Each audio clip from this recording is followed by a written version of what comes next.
안녕하십니까. 충북대학교 의과대학 배석철 교수입니다. 오늘은 제가 암 환자가 피해야 되는 음식에 관해서 간단히 소개해 드리도록 하겠습니다.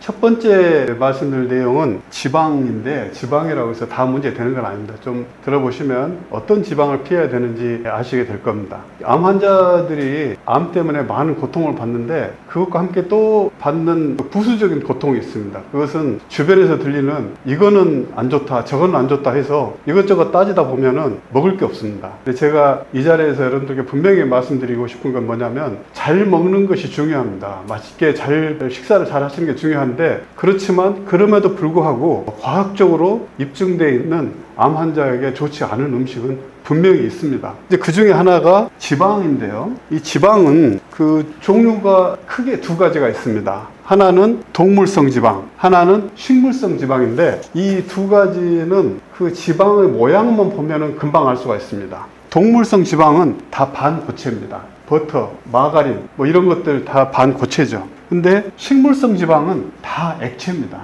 그래서 식물성 지방은 꼭 병에 담아야만 유통할 수가 있는 거죠. 이 두 가지가 다 같은 지방입니다. 분자를 들여다보면 거의 유사한데, 이 식물성 지방은 반드시 액체이고 동물성 지방은 반드시 고체입니다.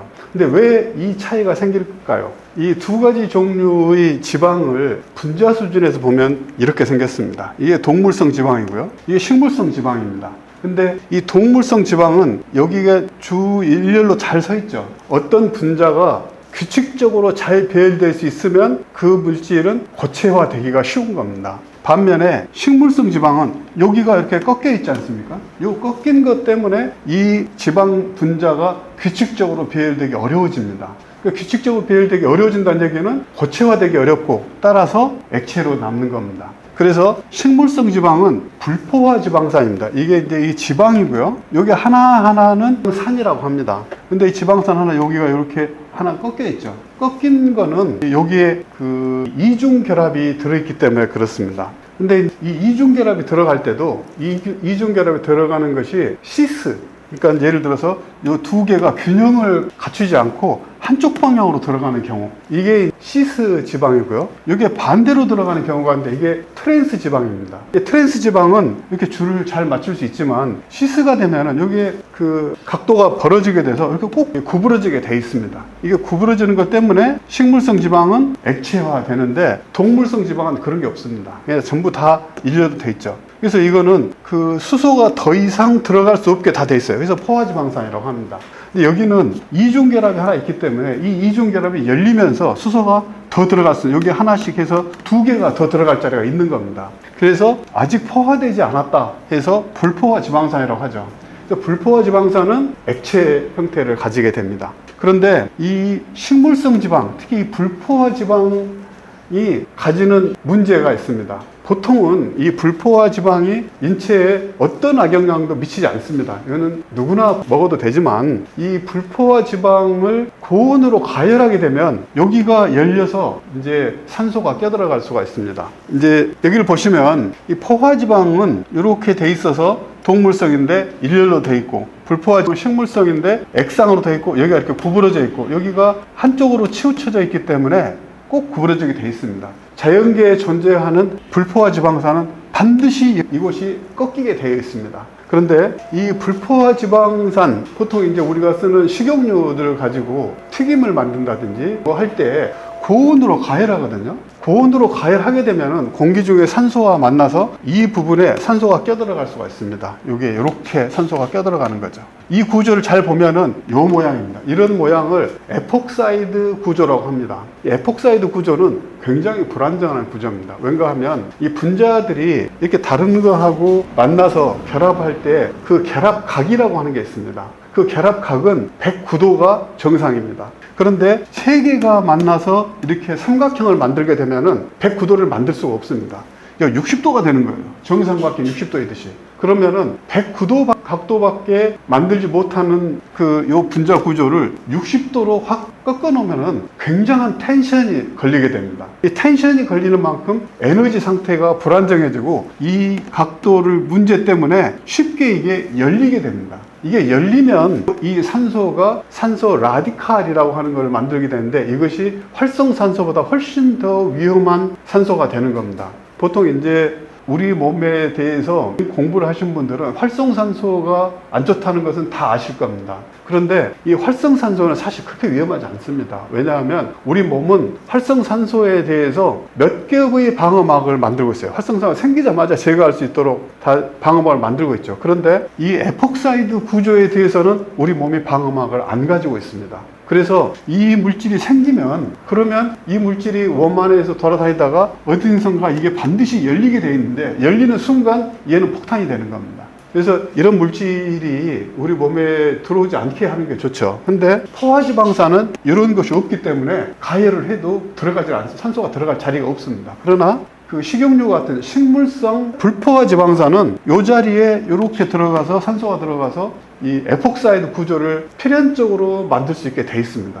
그래서 이제 여기 보시면 그 기름 식용유를 가지고 튀기면은 처음에는 색깔이 이렇습니다. 그러다가 오래 쓰면 기름이 까매지죠. 보통 이제 생각할 때 기름이 까매지는 것은 그 원인이 뭔가 하면은 여기 내서 튀기는 것이 안에서 튀기고 너무 튀기다 타기 때문에 까매지는 겁니다. 그런데 이 기름이 까매지는 것이 보여주는 의미가 있습니다. 그 뭐냐면 여기서 산화가 일어나서 에폭사이드 구조가 만들어졌다는 증거이기도 한 것입니다. 그래서 이 색깔이 변한 기름은 절대 먹으면 안 됩니다. 물론 이 기름은 먹는 사람이 없겠죠. 그러나 이런 기름에 튀긴 음식에도 그 에폭사이드가 들어있어요. 그러니까 이런 에폭사이드를 가진 이런 산화된 지방은 굉장히 위험합니다. 건강한 분들은 좀 먹어도 그렇게 문제되진 않지만 암 환자들은 이런 것도 피해야 됩니다. 게다가 이런 그 에폭사이드 구조가 열리면서 생기는 그 산소 라디칼은 유전자를 공격해서 돌연변이를 일으킬 수 있는 강력한 발암물질이 됩니다. 그래서 음식에 발암물질이 들어있어서는 안 되겠죠. 그래서 이런 거를 피해야 된다 하는 것이 바로 오늘 여러분들께 드리는 굉장히 중요한 하나의 메시지가 되겠습니다. 지방이 나쁜 게 아닙니다. 지방을 가열했을 때, 가열해서 그 과정에 특히 식물성, 액상 지방을 가열했을 때 생기는 에폭사이드 구조가 위험한 것이다. 이거를 말씀드리고 싶고요. 이런 그 불포화된 게 있으면 이게 위험하다 하는 걸 오래전부터 알고 있어요. 그래서 이걸 아예 없애버릴 수가 있습니다. 이게 뭐냐면은 여기다 강제로 수소를 집어 넣어주는 거예요. 수소를 이 촉매를 써서 넣어주면 그럼 여기에 그냥 수소가 어렵지 않게 들어갑니다. 그러면 이 이중결합은 깨지고 여기에 수소가 이 두 개가 더 들어가는 거죠. 그럼 이게 포화지방산이 되는 겁니다. 이게 여기 보시면 마가린이라고 하는 게 있죠. 마가린은 원래는 식물성 기름이었습니다. 이 식물성 기름에 이 수소를 넣어서 이 불포화 지방산을 포화 지방산으로 만들면 그러면 이 꺾였던 자리가 없어지기 때문에 이 분자가 규칙적으로 배열할 수 있게 되고 결과적으로 반고체 이 버터처럼 되는 겁니다. 바로 이런 것들은 다 이런 과정을 통해서 만들어낸 그 포화 지방입니다. 그래서 마가린 같은 것들 이게 다 마가린인데 이거 이제 가열해도 괜찮은 거죠. 그래서 이런 거를 복용하시면 좋겠습니다. 그런데 또 한 가지 다른 문제가 있습니다. 이런 그 수소를 여기다 불포화 지방에 넣어서 포화 지방으로 만드는 과정이 굉장히 쉽긴 하지만 문제가 뭐냐면 완벽하게 하기가 어렵다는 겁니다. 이 수소가 이렇게 들어갈 때 전부 다 이렇게 되는 게 아니에요. 일부는 부산물을 만듭니다. 그 부산물이 뭐냐면 이게 여러분들 분명히 들어보신 적이 있을 텐데 그게 트랜스 지방이라는 겁니다.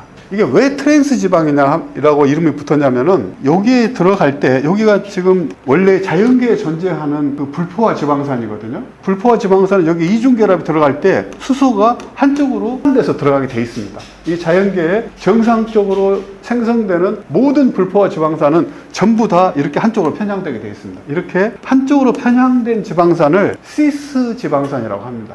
그런데 이게 교차로 하나는 이쪽에 있고 하나 이쪽에 있고 그러면은 서로 반대 방향으로 들어가는 거예요. 이 반대 방향으로 들어간 것을 트랜스라고 합니다. 여기가 트랜스로 들어가는 거예요. 그래서 이 지방은 트랜스 지방이라고 합니다. 트랜스 지방은 이제 수소가 아직 못 들어간 거죠. 못 들어가면서 불포화 지방이 이 단계를 거쳐서 이렇게 되거든요. 근데 이 관계가 완벽하게 제거되지 못해요. 이게 남게 됩니다. 그래서 이거를 따로 분류를 해서 트랜스 지방이라고 합니다. 근데 이 트랜스 지방은 이제 여기에 또 에폭사이드 구조를 만들 수 있는 것이 남아있을 뿐만 아니라 장점도 있고 단점도 있습니다. 그 장점이 뭔가 하면 보통 불포화 지방으로 튀김을 하면 처음에 튀겼을 때는 바삭바삭합니다. 근데 조금 지나면 이게 눅눅해져요. 근데 신기하게도 이 트랜스 지방은 한번 튀겨놓으면 눅눅해지지가 않아요. 이제 오래 갑니다. 그러니까 아침에 튀겨서 저녁에 먹어도 그 바삭바삭함이 그대로 유지됩니다. 그러니까 이게 튀김 가게에서는 어떤 기름을 쓰고 싶겠어요? 이걸까요? 이걸까요? 오래 바삭바삭한 튀김을 만들고 싶죠. 그러니까 이 트랜스 지방을 쓰는 겁니다. 그래서 트랜스 지방도 언제 시중에서 쉽게 구할 수 있죠. 근데 문제는 이 트랜스 지방이 여러 가지 몸에 안 좋다는 보고들이 있습니다. 근데 이제 왜 그럴까 생각해 보면 우리 생명체는 항상 이런 지방 아니면 이런 지방을 먹고 살아왔어요. 수백만 년을. 그런데 이 트랜스 지방은 최근에 갑자기 세상에 나타난 겁니다. 우리 몸이 아직 적응을 못한 물질이죠. 그러니까 이 물질에 대해서는 우리 몸이 잘 알지 못하는 것이기 때문에 다양한 문제가 생길 수가 있습니다. 그런데 이 트랜스 지방이 그러면 어디에 많을까요? 여기 보시면 팝콘, 이것도 이제 기름에 묻혀서 튀기는 거죠. 감자튀김. 이런 튀겨서 눅눅해지지 않고 바삭바삭함이 오래 유지돼야 되는 그런 음식이나 또는 간식 이런 데는 거의 대부분 트랜스 지방을 씁니다. 이 크루아상 같은 경우는 아주 얄팍한데 먹어보면 그 얇은 빵 가루가 바삭바삭하죠. 그 바삭바삭함은 그 근본이 트랜스 지방에 있습니다. 트랜스 지방을 쓰지 않으면 그렇게 오랫동안 바삭바삭함을 유지할 수가 없습니다. 그래서 이런 특히 마가린도 이게 완전히 불포화 지방산을 포화 지방산으로 만들지 못하고 일부 트랜스 지방이 남게 돼 있습니다. 그래서 이런 것들이 이제 트랜스 지방이 많은 거죠. 특히 이제 딱히 트랜스 지방이 뭐 어떤 병을 일으킨다든가 그런 건 없습니다. 그렇지만 트랜스 지방이 건강에 좋지 않다고 하는 수많은 보고들이 있기 때문에 조금이라도 이런 그 안 좋은 것을 피해야 되는 그런 암 환자분들께서는 이런 트랜스 지방도 피하시는 게 좋겠습니다.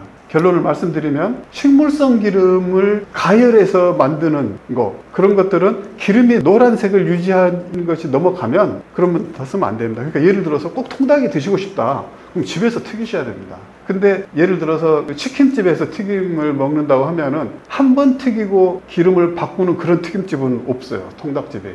그러니까 뭐 꼭 좋다고 할 수 없습니다. 튀김은 맛있으니까 먹고는 싶은데 집에서 새 기름에다가 튀겨서 드시면 아무 문제 없습니다. 이제 트랜스 지방도 피하시는 게 좋겠습니다.